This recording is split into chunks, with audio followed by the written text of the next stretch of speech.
Estamos ao vivo? Seja muito bem-vindo ou bem-vinda. Hoje a gente vai continuar o quadro Pílula de Matemática para a GMAT e a gente vai falar especificamente sobre inequações num tipo de questão que é o tipo de questão de Data Sufficiency da prova do GMAT. Tá? Então, eu vou esperar 2 minutinhos até quem quiser acompanhar, receber as notificações e entrar aqui. Se você tiver qualquer dúvida, qualquer angústia sobre a prova do GMAT, você pode deixar nos comentários também. Beleza? E se você puder me dar um feedback sobre o áudio, olha só, eu tô com um microfoninho novo agora. Espero que fique bom o áudio aí. Para mim parece bom aqui. Tava testando. Muito bom. Vou esperar mais um minutinho e aí a gente começa. Se você tiver qualquer dúvida ou angústia sobre inequação ou sobre questões do tipo Data Sufficiency, eu espero ajudar durante essa aula pílula de hoje você a resolver. Essa aula pílula vai ser um pouquinho mais longa do que as anteriores, que eu estava levando uns 20 minutos, provavelmente, tá?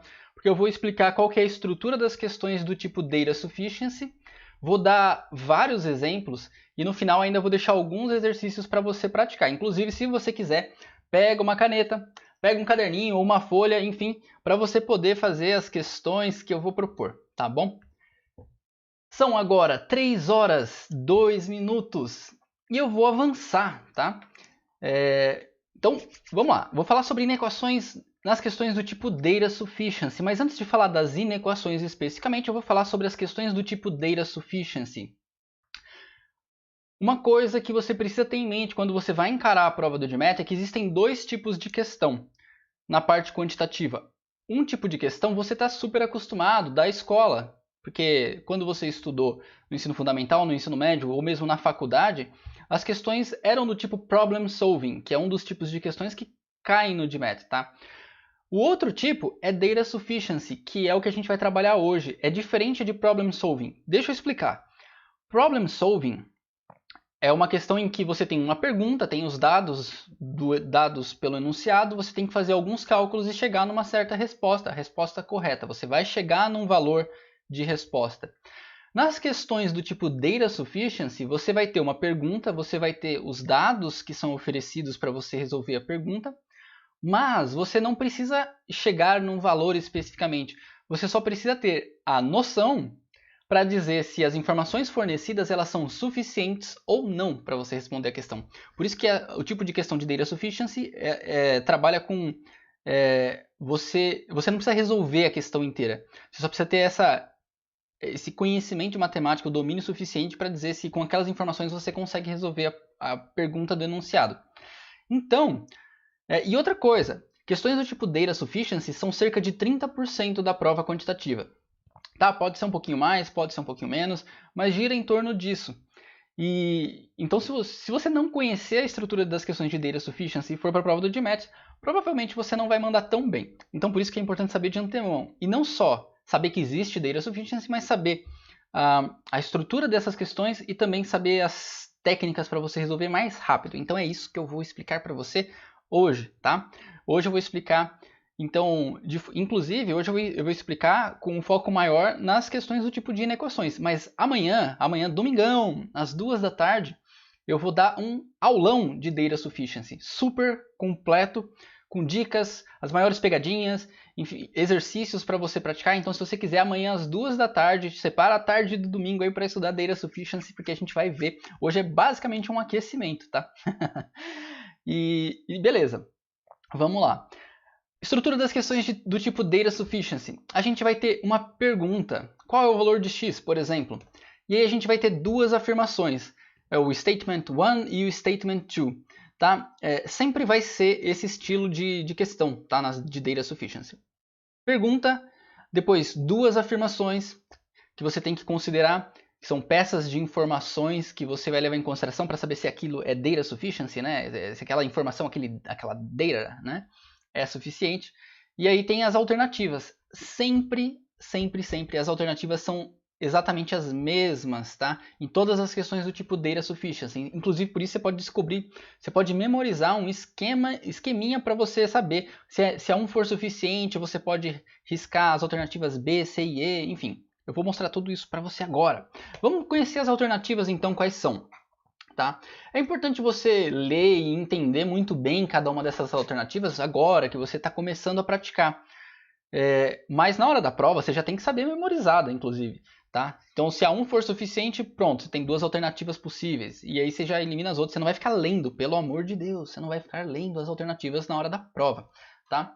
Então, olha lá, agora que eu vi, ô Richard, olha a gente aqui novamente, é isso aí. Rumo a 780, pô, aí sim.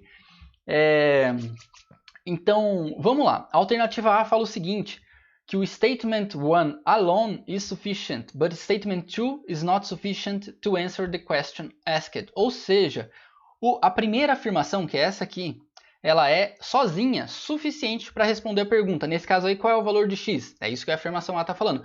Mas, se você olhar separadamente a afirmação 2, ela não é suficiente. Agora, repara que aqui a gente tem essa palavrinha alone, certo? O alone faz uma mega diferença. Por quê? É normal, tá? Se você não está acostumado com questões do tipo Data Sufficiency, é normal você olhar para uma questão dessa e querer considerar as duas, como se fosse um sisteminha de equações e tal.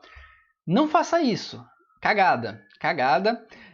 Porque você tem que considerar cada uma separadamente. Inclusive, se você quiser, tampa com o dedo, tá? A afirmação 2 enquanto você estiver considerando a afirmação 1. Porque só com a afirmação 1 você tem que ser capaz de responder a pergunta. Caso você não seja capaz, então aí a afirmação A com certeza está errada. Tá? E aí quando você for analisar a afirmação 2, de novo, você vai ter que considerar ignorando o que está na afirmação 1. Então essa afirmação 1 aqui, ó, esquece dela quando você estiver olhando para a afirmação 2. Então olha só para 2 quando estiver olhando para 2. Tá? Então você tem que considerar as duas separadamente. Não confunde isso com um sistema de equações, tá? Então, dito isso, né? Se você considerou as duas afirmações separadamente e a 1 foi suficiente e a 2 não foi suficiente sozinha, tá? Então, a afirmação correta é a A. A alternativa B fala o seguinte, que o statement 2 alone is sufficient, but statement 1 is not sufficient. Então, é o contrário, tá? Então, você olhou a 1 separadamente, ignorando a 2, e você viu que a 1 sozinha não é suficiente para responder a pergunta do enunciado, que é essa aqui de cima, tá? Então, beleza. E a 2 você olhou e ela sozinha, ignorando a afirmação 1, né? A afirmação 2 sozinha, é suficiente para responder a pergunta do enunciado. Nesse caso, a alternativa correta é a B. Se está parecendo confuso, tal, não se preocupa que eu vou mostrar um esqueminha para você fazer rapidinho depois, tá? Inclusive você não vai precisar saber de cor, você não vai precisar saber... Você não vai precisar ficar lendo, tá? Você vai saber qual que é a alternativa correta sem precisar lembrar o que está escrito em cada uma delas, exatamente. Vamos ver a alternativa C. A alternativa C fala que both statements 1 and 2 together are sufficient to answer the question, but neither statement alone is sufficient. O que quer dizer? Quer dizer que você, considerando as duas juntas, elas duas dão informações, a afirmação 1 e a 2, elas dão informações suficientes para você responder a questão. Mas se você considerar cada uma separadamente, você não tem informação suficiente para responder a pergunta do enunciado. Então, neste caso, você tem a alternativa C. A alternativa D é quando each statement alone is sufficient to answer the question. Ou seja, se você olhar a 1, ignorando a 2, a 1 já é suficiente para você responder a pergunta do enunciado. E se você fizer a mesma coisa para 2, então lê a 2, ignora o que está escrito na afirmação 1, e a 2 também, por si só, já é suficiente para responder a pergunta do enunciado. Então, nesse caso, a alternativa correta é a D, porque cada um dos statements separadamente é suficiente para você responder a pergunta do enunciado, tá? What is the value of x, nesse caso. Por fim, a alternativa E fala, statements 1 and 2 together are not sufficient. Ou seja, você considerou as duas juntas, né? Então você considerou a afirmação 1 junta com a afirmação 2, como se fosse um sisteminha de equações. Essa é a última hipótese, tá? A última coisa que você vai fazer. E nesse caso, mesmo juntando as duas, se elas não forem suficientes para você responder a pergunta do enunciado, então a alternativa correta é a E. Então, assim, nossa, parece um monte de texto. Imagina deixar para ler isso na hora da prova. Como eu já falei antes, cagada, não faça isso, né? Você não vai fazer porque você já está vendo aqui, parabéns, você está dando vários passos importantes para ir para a parte quantitativa do GMAT. Então deixa eu simplificar, então clarear um pouquinho toda essa sopa de letrinhas aqui. Dica número 1, tá? O que você vai fazer? Lembra que você tem a pergunta do enunciado e você tem duas afirmações e eu falei para você considerar cada uma delas separadamente. Considera primeiro a afirmação 1 sem olhar para a afirmação 2 e avalia, ela é insuficiente sozinha ou não? Tá? E depois você vai fazer a mesma coisa, eu não vou nem mostrar porque fica feio. Você vai fazer a mesma coisa para a afirmação 2, essa aqui. É o que acontece. Aqui é um esqueminha. Você vai olhar para a afirmação 1, primeira coisa, questão de data sufficiency. Lê a pergunta, olha para o statement 1. Ele sozinho é suficiente para responder a pergunta? Se sim, maravilha. Você vai agora olhar para a afirmação 2, ignorando a afirmação 1. Esquece a afirmação 1. Você vai olhar sozinho para a afirmação 2 sozinha. Se agora a afirmação 2 sozinha for suficiente, então a alternativa correta é a alternativa D, tá? Caso a afirmação 2 não seja suficiente, então a alternativa correta é a alternativa A, tá? Então, beleza. Mas e se o statement 1 não for suficiente, né? A primeira afirmação lá, número 1, não for suficiente sozinha. Então, neste caso, você vai ainda avaliar a afirmação 2 separadamente. Olhando a afirmação 2 separadamente, se ela for suficiente sozinha, a alternativa correta é a alternativa B. Se ela não for suficiente sozinha, então nem a 1 foi suficiente sozinha, nem a 2 foi suficiente sozinha. Então só neste caso, tá? As duas separadamente não são suficientes, nenhuma das duas, só aí que você vai considerar as duas juntas. Então você vai pensar o seguinte, tá? Caso nem o 1 sozinho seja suficiente, nem o 2 sozinho seja suficiente, você vai para 2. Para 2 não, você vai para essa outra etapa. Você vai conferir os dois juntos, as duas peças de informação juntas. Então a gente vai ver, os dois juntos são suficientes para responder a pergunta? Se sim, então a alternativa correta é a alternativa C. Se mesmo juntando os dois você não conseguir responder a pergunta do enunciado, então a alternativa correta vai ser a alternativa E. Tá legal? Então, aí é um esqueminha. Qual que é a ideia? Se você começa a ficar mais familiarizado com essa estrutura de responder as perguntas de data sufficiency, quando você bate o olho na afirmação 1 e você sabe que a afirmação 1 é suficiente, olha só, você pode ignorar todo esse lado direito aqui. Para mim está do lado direito, não sei se para você está do lado direito, acho que está assim.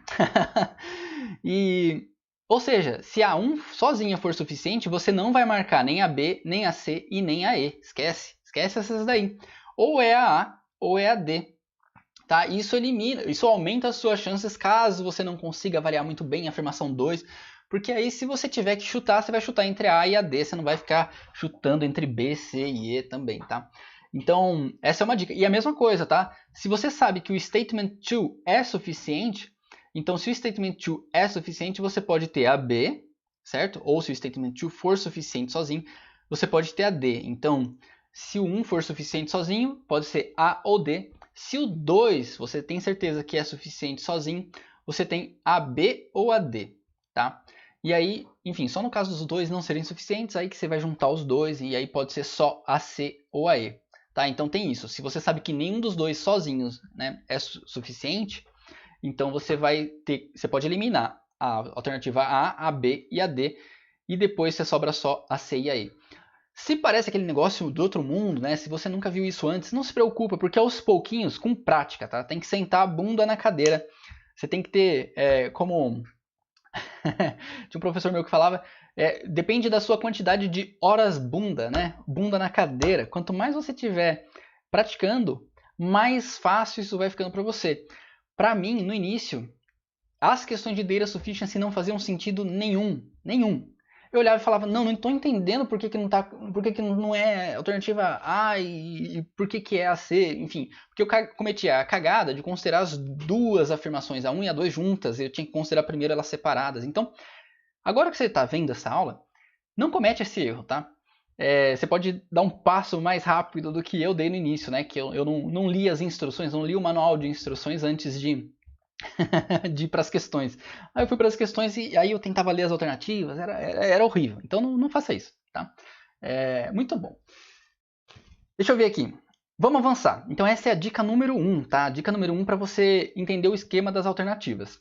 Vamos para a dica número 2, tá? A dica número 2 é uma dica importante. Fala sobre uma cidade extremamente importante, que é Nova York.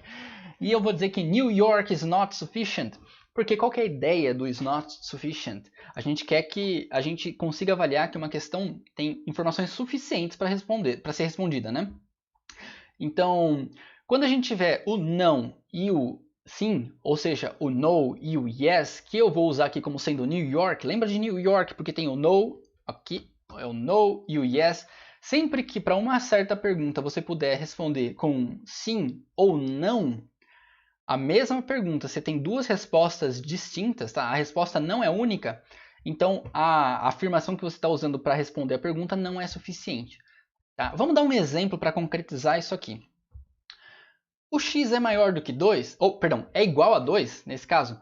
Tá? Depois a gente vai ver para mais exemplos sobre inequações especificamente, mas aqui, o x é igual a 2, e aí eu tenho duas afirmações. Tem a 1 que fala que o x é maior que 1, tem a 2 que fala que o x é menor do que 3. Toma cuidado para não considerar as duas juntas como sendo verdadeiras primeiro, tá? Primeiro você tem que considerar só a afirmação 1. Ignora completamente a afirmação 2. Esquece que a afirmação 2 está aqui. Vai considerar só a 1, que o x é maior do que 1. E aí, você acha que a afirmação 1, que diz que o x é maior do que 1, é suficiente sozinha para responder a pergunta do enunciado? X é igual a 2? Coloca aí no chat se você acha que é suficiente. O Richard comentou aqui que está acumulando horas bunda na cadeira. É isso aí. O que acontece? Se o x... Eu sei que eu vou assumir agora como verdade que o x é maior do que 1. Se o x é maior do que 1, então eu posso ter o x igual a 2. Neste caso, eu tenho como resposta um yes para a pergunta do enunciado. Porque a pergunta é, o x é igual a 2? E eu posso ter o x igual a 2. Verdade. Só que se o x é maior do que 1, eu posso ter o x igual a 3, né? O x é maior que 1 quando o x é igual a 3. E nesse caso, para a pergunta do enunciado, qual que é a minha resposta? O x é igual a 2? Não, porque eu estou assumindo que o x é igual a 3. Lembra? Essa é a pergunta, tá? Você não vai assumir isso como verdade. Você vai assumir como verdade os statements, tá? Nesse caso, agora a gente está considerando só o statement 1, alone, tá? Só a afirmação 1 sozinha. E com a afirmação 1 sozinha, a gente tem como possibilidades responder um sim, yes, um não, no. É aquele esquema do New York, tá? Então você tem o não e o yes como respostas. Como você não consegue responder de forma única essa pergunta denunciada usando a afirmação 1, então não é suficiente a afirmação 1, tá? Então, New York, not sufficient. Então a afirmação 1 não é suficiente, beleza? O que a gente vai fazer agora? Agora a gente vai ignorar completamente a afirmação 1, esquece o que a gente acabou de fazer para a afirmação 1. Vamos fechar o olho para a afirmação 1 e a gente vai olhar sozinho para a afirmação 2. Para a afirmação 2, a gente vai ter o seguinte, o x tem que ser menor do que 3. Então é isso que a gente vai assumir como verdade, o x tem que ser menor do que 3. E aí a gente vai ver se é verdade, se a gente consegue responder de forma única a pergunta do enunciado. Só que se o x é menor do que 3, isso é parecido com o que a gente fez na afirmação 1. A gente pode ter o x igual a 2, que é menor do que 3, né? Então não está violando essa afirmação 2. E aí a gente tem como resposta para a pergunta do enunciado um yes. O x é igual a 2? Yes. Agora, se o x é menor que 3, o x pode valer 1 também. Tá? E aí nesse caso, se eu perguntar para você, o x é igual a 2? Não. Então a resposta, a gente tem um no e tem um yes. Então New York is not sufficient. Como New York is not sufficient, a gente sabe que essa afirmação aí, ela não é suficiente também, tá? Só a afirmação 2. E aí se você lembrar do nosso esqueminha ali...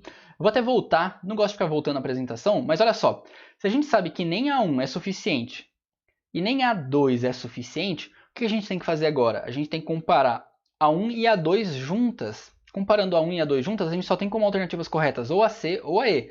Então se você chegou nesse ponto que você já sabe que a 1 e a 2 juntas não, separadamente não são suficientes, você já eliminou a alternativa A, a B e a D. Tá? Então sobraram só a C e a E. Agora a gente vai juntar os dois statements e vai ver se os dois juntos são suficientes ou não. Muito bom, então agora os dois juntos, tá? Com os dois juntos, o Richard O Richard matou a charada aí. Ele falou que pode ser... Não vou comentar não, porque eu vou falar agora. Usando as duas juntas, a gente vai ter o seguinte.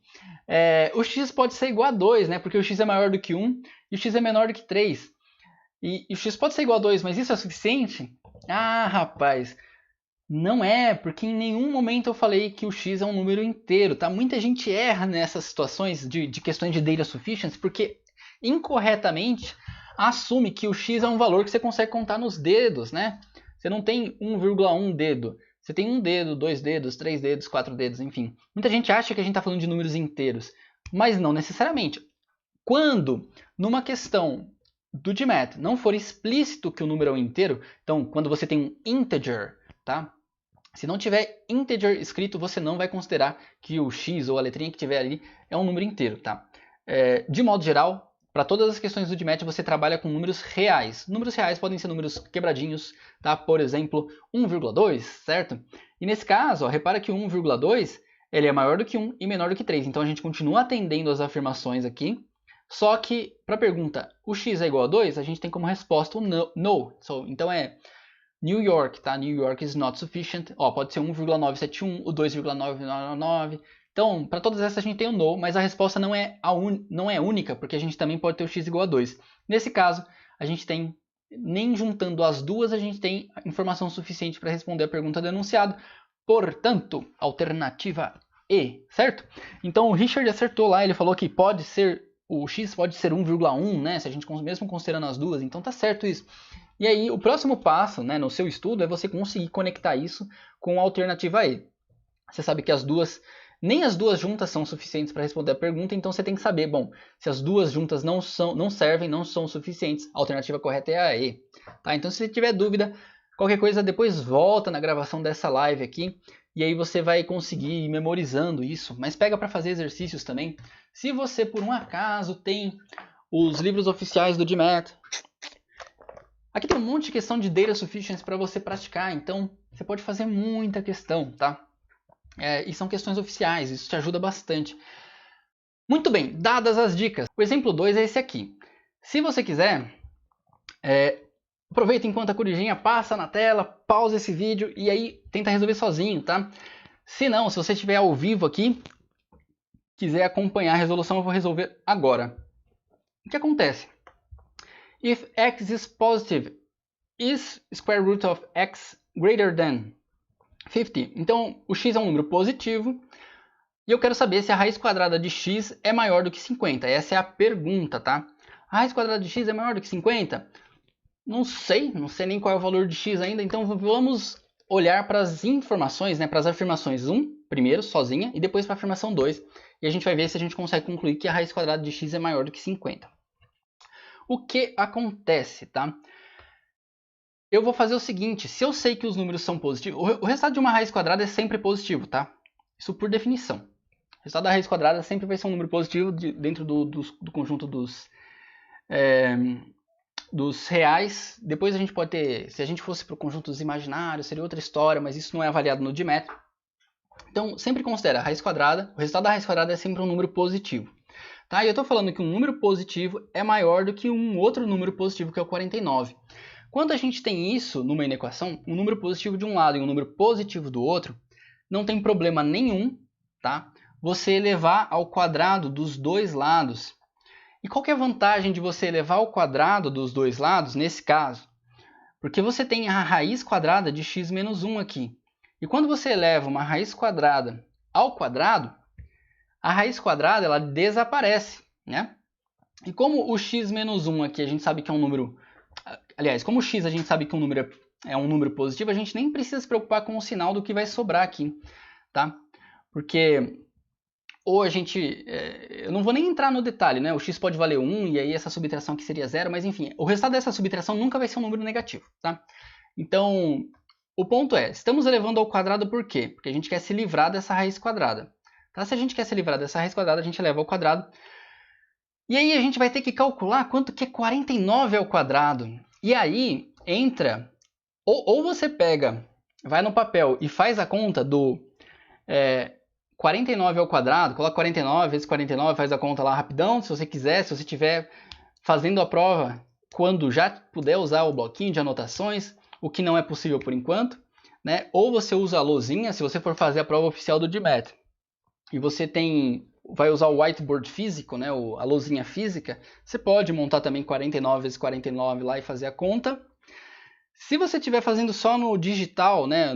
Na lousinha digital, vai ser mais difícil montar o 49 vezes 49, fazer as contas, colocar um embaixo do outro ali direitinho, unidade embaixo de unidade, dezena embaixo de dezena e tal. Então, você pode usar uma técnica de cálculo mental para fazer essa conta do 49 ao quadrado. E é uma técnica que eu considero avançada, já uma técnica de cálculo mental que eu considero avançada. Tem muitas técnicas de cálculo mental que você pode usar no GMAT, tá? Se você quiser, inclusive, depois deixa aí nos comentários para eu saber se você quer que um dia eu faça um vídeo só falando de dicas de cálculos mentais. Aí eu faço com o maior prazer.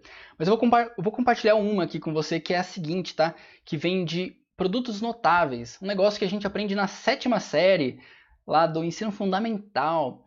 E o que acontece? Quando a gente fala de produtos notáveis, né?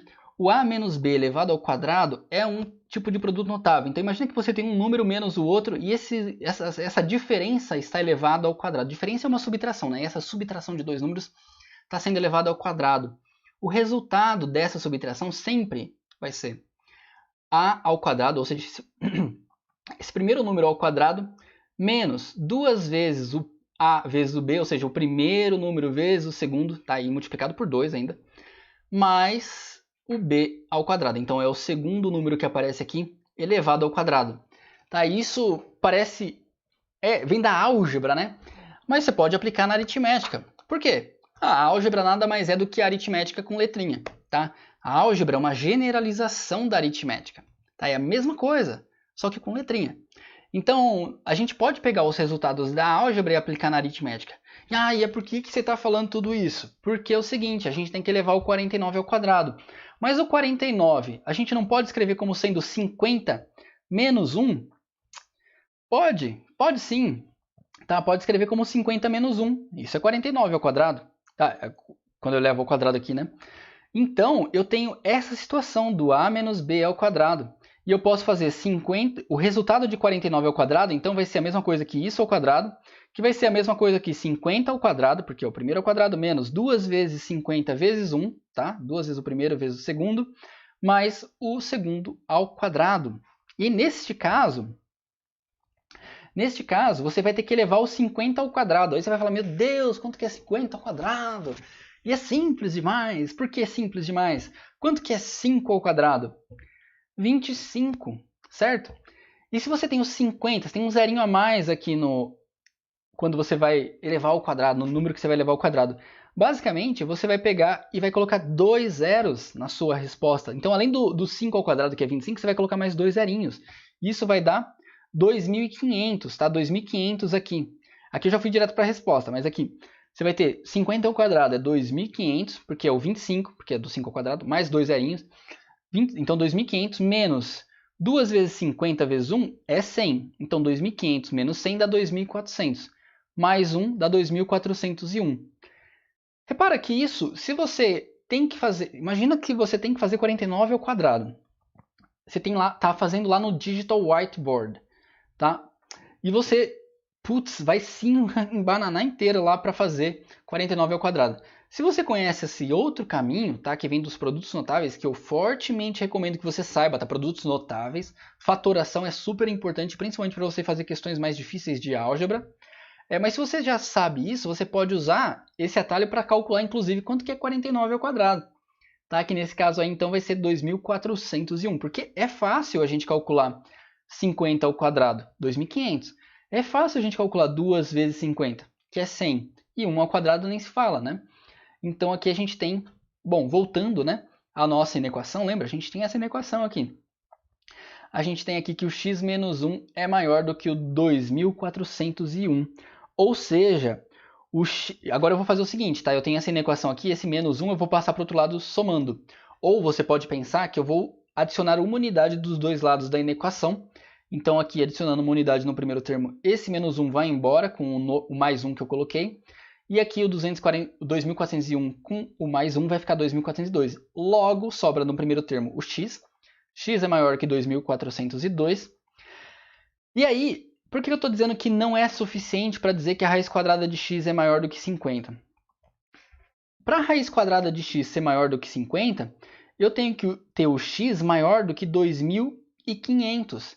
Porque lembra que x ao quadrado, que 50 ao quadrado é 2.500.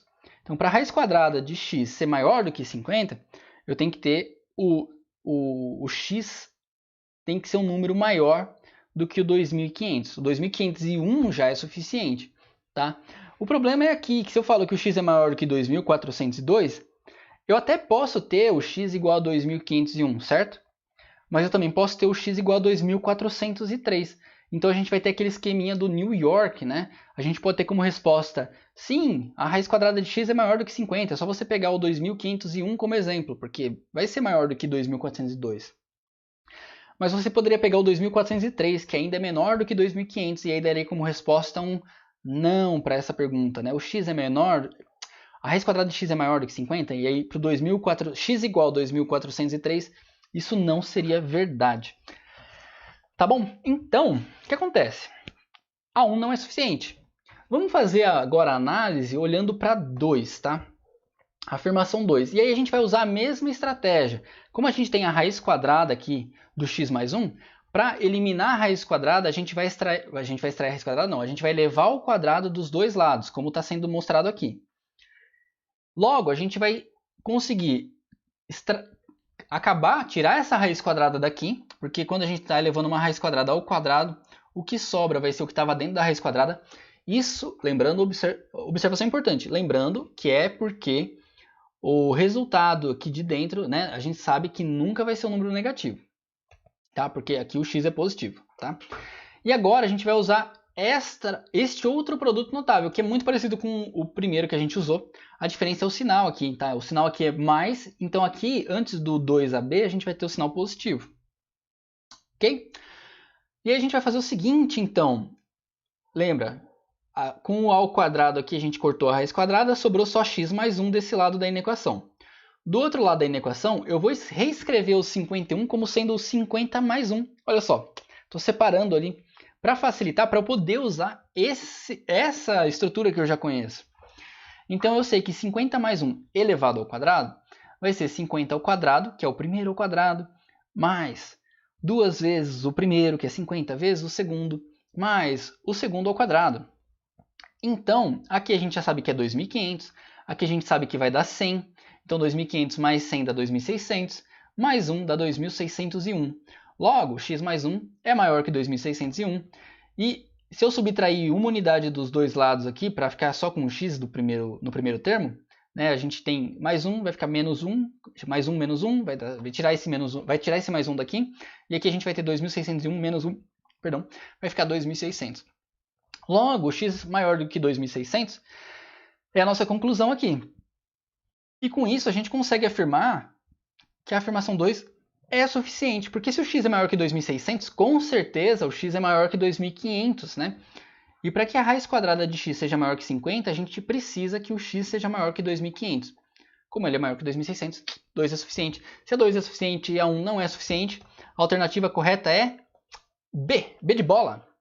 Beleza? Qualquer dúvida vocês podem deixar nos comentários, tá? Eu vou ler todos os comentários. Então, beleza. Dei o segundo exemplo. Agora, eu vou pedir para você praticar.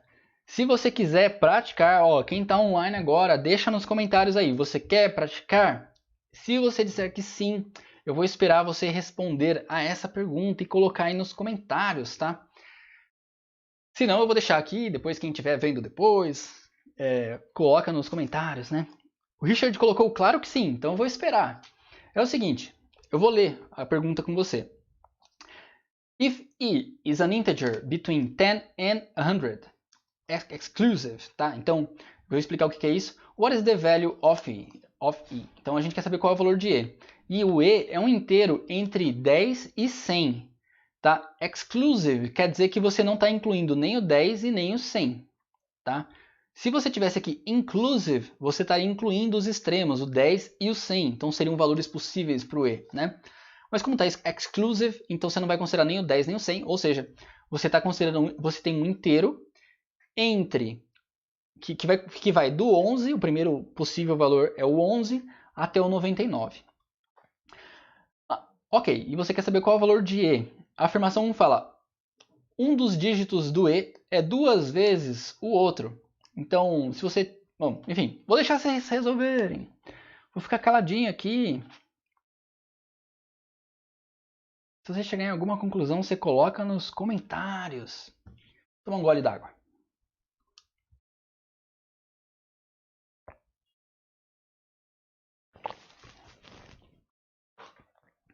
Deixa eu ver aqui.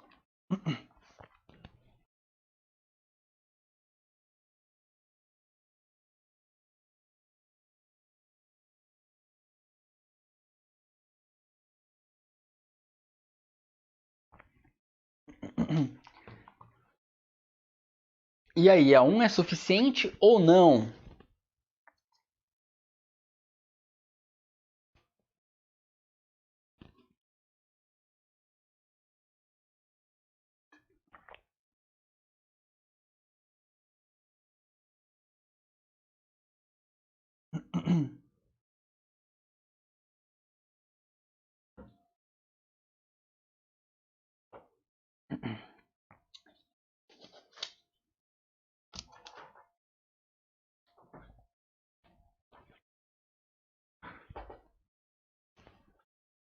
Ou não sei?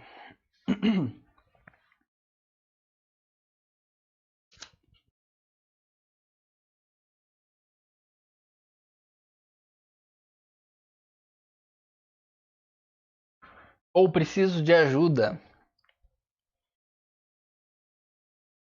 O Richard colocou, eu fiz a 1 primeiro e tive esse raciocínio. Vamos aguardar. 1 não é. Ou, acho que ele quis dizer o 10 não é. Porque não inclui os extremos.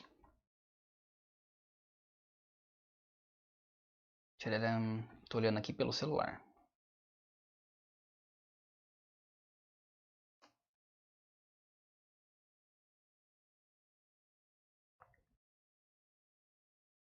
Ah, você quer dizer a 1 não é suficiente, foi isso? Ah, pera lá. Então, mas não é porque não inclui os extremos, tá?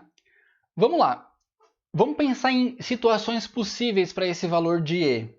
Agora a gente tem que assumir que a afirmação a gente tem que assumir que a afirmação 1 ela é verdadeira. Então, one of E's digits is 2 times the other. Ou seja, um dos dígitos, ou seja, um dos algarismos do número E é o dobro do outro.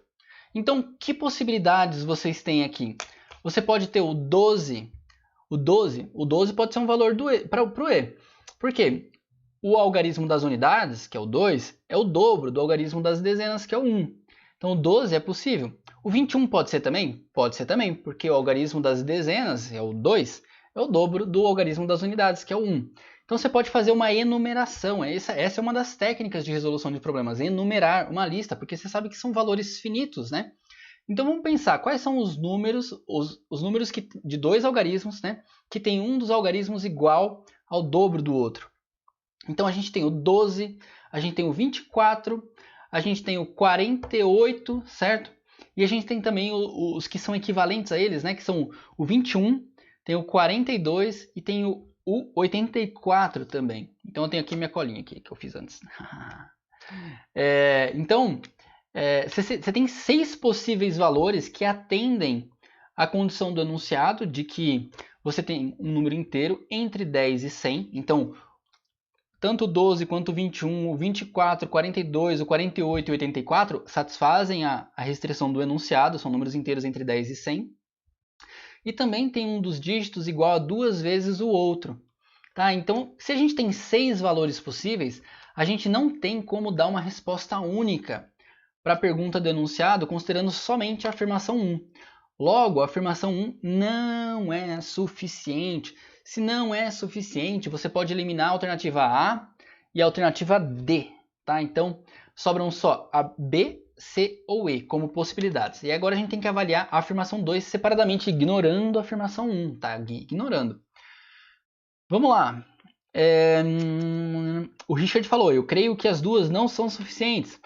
Beleza. E vai ser verdade isso, né? As duas não são suficientes. Depois você vai ter que ter certeza, né? Não só eu creio que não são suficientes, tem que ter certeza que elas não são suficientes. Mas com prática você pega essa certeza, né? O que acontece? Vamos olhar a afirmação 2. A afirmação 2 fala que o número e é menor do que 50. Só isso. Você sabe que o e ele é um número que está entre o 11, ele inclusive, né? Ele começa no 11, pode ir até o 99. E aqui a afirmação 2 está falando que é menor do que 50. Ou seja, pode ser o 49, pode ser o 48, pode ser o 47, até o 11, né? Então, de novo, tem muitas informações. Muitas possibilidades, né? Existem muitos números possíveis que satisfazem a pergunta do enunciado, considerando a afirmação 2. Logo, a afirmação 2 não permite a gente responder de forma única, com uma única resposta, a pergunta do enunciado. Logo, a afirmação 2 sozinha não é suficiente. Quando a afirmação nem a 1 sozinha é suficiente, nem a 2 sozinha é suficiente, você tem que considerar as duas juntas. Considerando as duas juntas, o que acontece? Você tem aquela listinha de valores que a gente fez para a primeira afirmação e, além disso, os valores de E têm que ser menores do que 50. Lembra que a gente tinha lá o 12, o 21, o 24, o 42, o 48 e o 84? Enfim, se o E é menor do que 50, a gente tem o 12, o 21, o 24, o 42 e o 48 como possibilidades. Então a gente tem 5 possibilidades ainda para responder a pergunta do enunciado, mesmo considerando as afirmações 1 e a afirmação 2 juntas. Logo, a gente não tem informação suficiente para responder, mesmo considerando as duas juntas, a responder a pergunta do enunciado de forma única. Logo, a alternativa correta é a E, né? Nem com as duas juntas a gente tem a alternativa, uma resposta única. O Richard falou, estou acumulando horas bunda ainda. É isso aí, muito bom. E aí, vamos para um segundo exemplo, tá? Exemplo para você praticar número 2. Se você quiser tentar de novo, Richard, fica à vontade. E aí, eu vou aguardar aqui. Mas coloca no chat aí se você vai tentar, porque aí eu aguardo e não vou dar a resposta logo de cara. Tadam.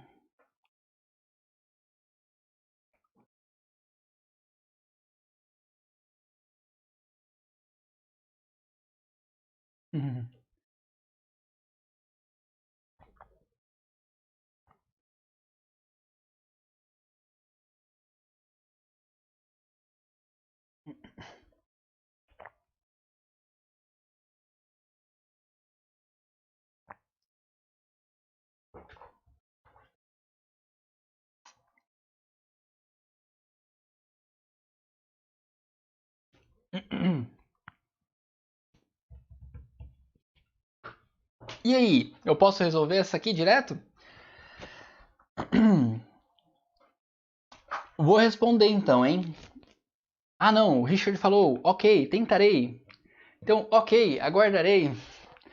Vou esperar 2 minutos, tá? 2 minutos para você poder eliminar pelo menos a afirmação 1. Tem um delay, é verdade. Vou esperar, aqui no meu relógio são 15 horas e 53 minutos, vou esperar até 15 horas e 55 minutos. E aí eu começo a responder.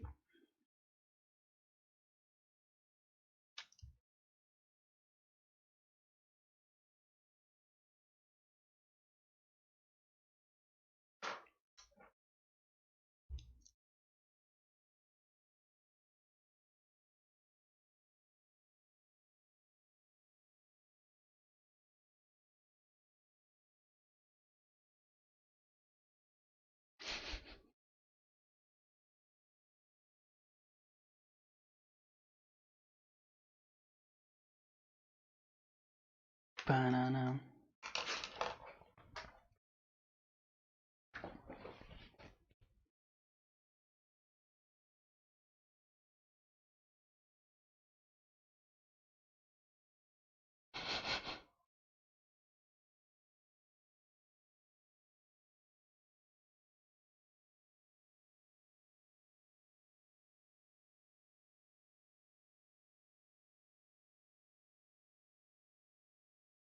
Quinze horas e 55 minutos. Vou fazer o seguinte. A pergunta é, o x vezes y é maior do que 7? Então, aí é só a pergunta, não tem nenhum dado, nenhuma verdade absoluta que a gente tem que considerar que vem do enunciado, tá? Então, a gente só vai considerar as informações que vêm dos statements 1 e 2, né? Separadamente, tá? Richard falou, pode responder que eu estou terminando o raciocínio. Beleza, vamos ver se eu consigo ajudar, vamos ver se você estava pensando nessa linha aqui. O que acontece? Eu vou por tentativa e erro, por quê? A afirmação 1 está falando que o x está entre 1 e 3 e o y está entre 3 e 5. O que eu posso pensar? Eu não sei, o enunciado não está falando que os números são inteiros, ok? O Richard disse que eliminaria a 1. Beleza, vamos ver. O que acontece? Vamos considerar que o x seja igual a 2, já que o x é maior do que 1 e menor do que 3. E vamos considerar que o y seja igual a 4, porque a gente tem o y entre 3 e 5. Então a gente vai ter aqui o x vezes y vai ser a mesma coisa que 2 vezes 4, que é 8. Para essa situação, x vezes y daria maior do que 7. Então a gente já tem o nosso yes. Para a gente ter certeza de que ela é suficiente, né, essa afirmação é suficiente, vamos tentar achar um contra-exemplo. Então um caso em que a resposta para a multiplicação aqui seria um no. Então, seria um número menor do que 7. Então, vamos considerar que a gente tem, por exemplo, x igual a 1,1. Tá? Vai ser maior do que 1 e menor do que 3. E vamos considerar o y igual a 3,1. Ainda é maior do que 3 e menor do que 5. Então, se eu pegar e multiplicar 1,1 por 3,1, não vou nem fazer a conta, mas eu tenho certeza absoluta que vai ser um número menor do que 7. Certo? Porque, enfim, para ser... Nem se o x fosse 2 e aqui fosse 3,1, a gente chegaria no 7. Né? Então, com certeza, 1,1 vezes 3,1 vai dar um número menor que 7. Logo, a gente encontrou um caso em que a gente tem como resposta um yes, que é quando aqui o x vale 2 e o y vale 4. E um caso em que a gente tem como resposta um no para a pergunta do enunciado, que é quando a gente tem o x igual a 1,1 e o y igual a 3,1. Atendendo, nos dois casos, atendendo ao statement 1. Tá? Logo, perdão, a afirmação 1 não é suficiente, tá? Então o Richard falou, eu eliminaria a 1, pois pode ser um número real, né? O x e o y podem ser números reais. Então, sim, tá? E aí você consegue ver que você tem as duas possibilidades de multiplicação de x e y sendo menor do que 7 e também maior do que 7. Perfeito. Então a 1 está fora da jogada, não pode ser nem a afirmação A, nem a alternativa A, nem a alternativa D. Vamos agora esquecer da afirmação 1, vamos olhar só para a afirmação 2. X mais y igual a 7. E aí a gente tem muitas possibilidades. A gente pode ter o x igual a 1 e igual a 6, certo? 1 mais 6 dá 7. E 1 vezes 6 dá 6, né? Que vai ser menor do que 7. Então a gente teria como resposta um no, certo? Mas a gente poderia ter o 2 e o 5 também, né? 2 mais 5 é igual a 7. E 2 vezes 5 vai ser igual a 10. Então aqui a resposta para a pergunta enunciada seria um yes. Então a 2 sozinha também não é suficiente. Eu usei como exemplo só números inteiros positivos, mas você poderia ter pensado aqui também, e se o x for igual a menos 3 e o y igual a 10? Poderia, a soma ainda daria 7, você poderia trabalhar com esses números, tá? Ou números quebradinhos, mas seria mais complicado só. Então por isso que eu não considerei. Mas o ponto é, se a 2 não é suficiente sozinha, então você também elimina a alternativa B. Então não pode ser nem a A, nem a B, nem a D. Sobram-nos a C e a E. Então, nesse caso, a gente vai ter o seguinte. A gente vai ter que considerar as duas afirmações juntas. Então, nesse caso, a gente vai ter que ter um x e um y que somados dão 7. E, além disso, o x tem que estar nesse intervalo de 1 a 3 e o y tem que estar no intervalo de 3 até 5. Tá? E aí, vamos pensar em alguns exemplos. A gente poderia ter o 3 e o 4... 3 e o 4, o y pode ser 4, né? Mas o x não pode ser 3, então não pode ser o 3 e o 4 aqui. Então, a gente poderia ter o 2 e o 5. 2 mais 5 dá 7, mas a gente pode ter o x igual a 2, mas o y não pode ser 5, né? Tem que ser menor que 5. Então, a gente tem algumas limitações ali, né? Então, o x pode ser alguma coisa entre 2 e 3? Pode, né? O y pode ser alguma coisa entre 4 e 5? Pode também. Então, e se eu considerar, por exemplo, o x igual a 2,1, ou melhor, x igual a 2,5. Tá? O x igual a 2,5 atende a essa condição, x igual a 2,5. E o y tem que ser igual a 4,5 para a soma ser 7 aqui. E se eu pego 2,5 e multiplico por 4,5, o resultado com certeza vai ser maior do que 7, porque se eu pegar 2 vezes o 4,5 já dá 9, né? Então imagina 2,5 vezes 4,5, vai dar mais do que 7, com certeza. E aí vamos fazer o seguinte, então a gente encontrou um caso em que x vezes y é maior do que 7, mas será que existe um caso em que x vezes y vai ser menor do que 7, considerando essas limitações? Vamos ver. E se o x valer 2,1? Se o x vai valer 2,1, aí o y vai ter que valer 4,9, né? 4,9. E 2,1 vezes 4,9 vai dar maior do que 7 também. Ok, vou tentar pegar um caso um pouquinho mais extremo. Vamos tentar pegar o x igual a... Se eu pegar igual a 1,1 não pode.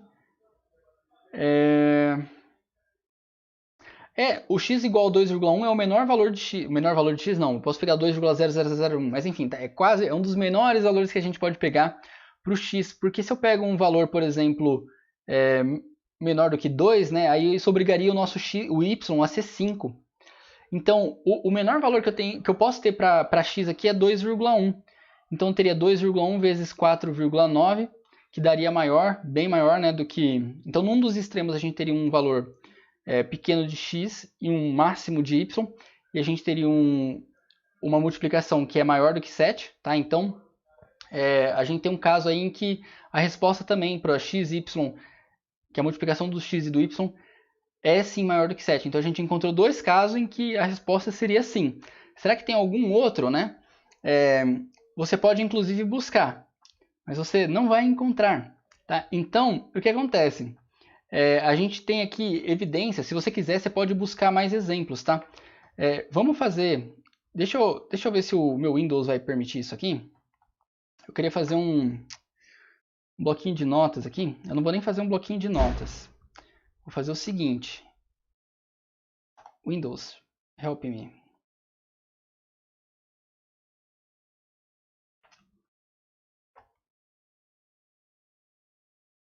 Olha ele aqui.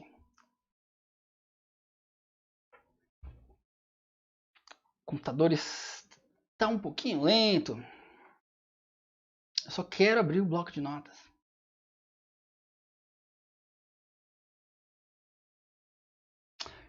Tá devagar demais. Não vou abrir o bloco de notas, não. Vou fazer aqui no papel e eu mostro para vocês. Então é o seguinte. Aí, ó. A gente tem lá, o x mais y tem que ser igual a 7, né? Então, a gente vai ter o seguinte. A gente pode ter vou colocar uma tabelinha, x e y, para organizar o raciocínio, tá? A minha intenção era que você fizesse isso para casa, né? Então, por isso que eu não montei na apresentação. Mas, da próxima vez eu já vou ficar mais ligeiro e vou montar na apresentação também, mesmo os exercícios para você praticar. Aí não preciso fazer essa gambiarra aqui. Então, ó, o x mais y tem que ser igual a 7.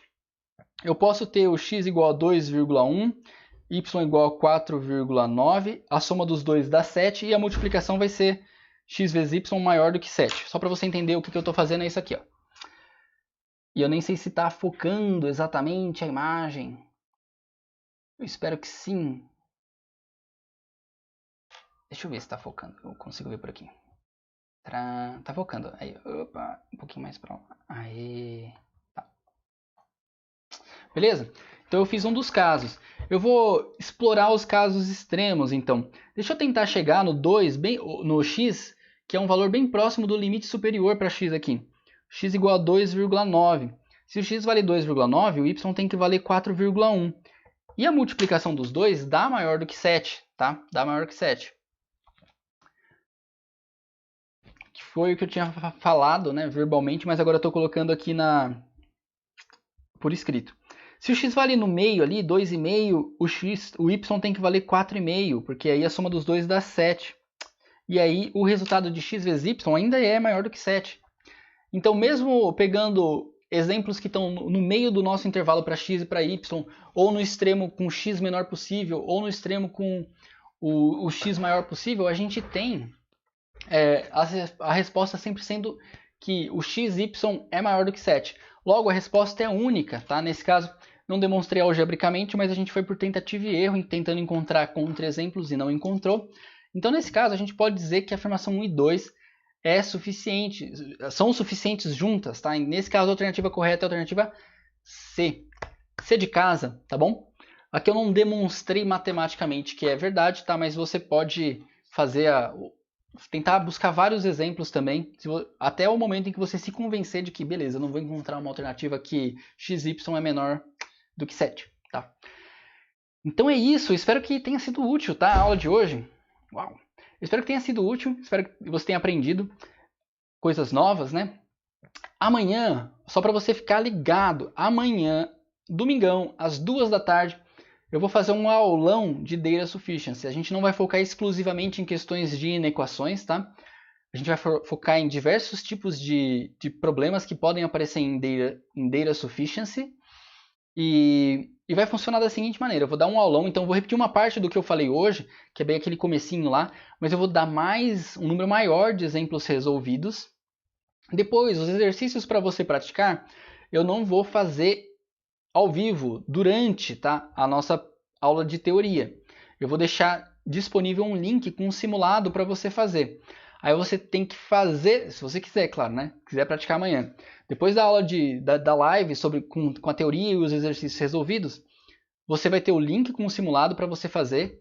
Aí você faz esses exercícios e aí às 18 horas, então amanhã às 18 horas, eu vou voltar e vou responder as perguntas que foram as mais erradas, tá? Eu vou responder todas, mas eu vou priorizar as mais erradas para explicar e tirar dúvidas sobre elas ao vivo também. Então, amanhã a gente vai ter 2 lives. Uma às 2 horas da tarde, outra às 18 horas da noite, tá? E aí, se você quiser ser lembrado, entra aqui no canal e ativa a notificação, tá? Ativa o sininho dos eventos. Eu já coloquei as lives lá. Você vai ver próximas transmissões ao vivo. Entra lá e coloca definir lembrete e você vai ser notificado, tá bom? Então é isso. Espero que tenha sido útil e a gente se vê amanhã. Abraço. Bom final de sábado para você. E muito bom.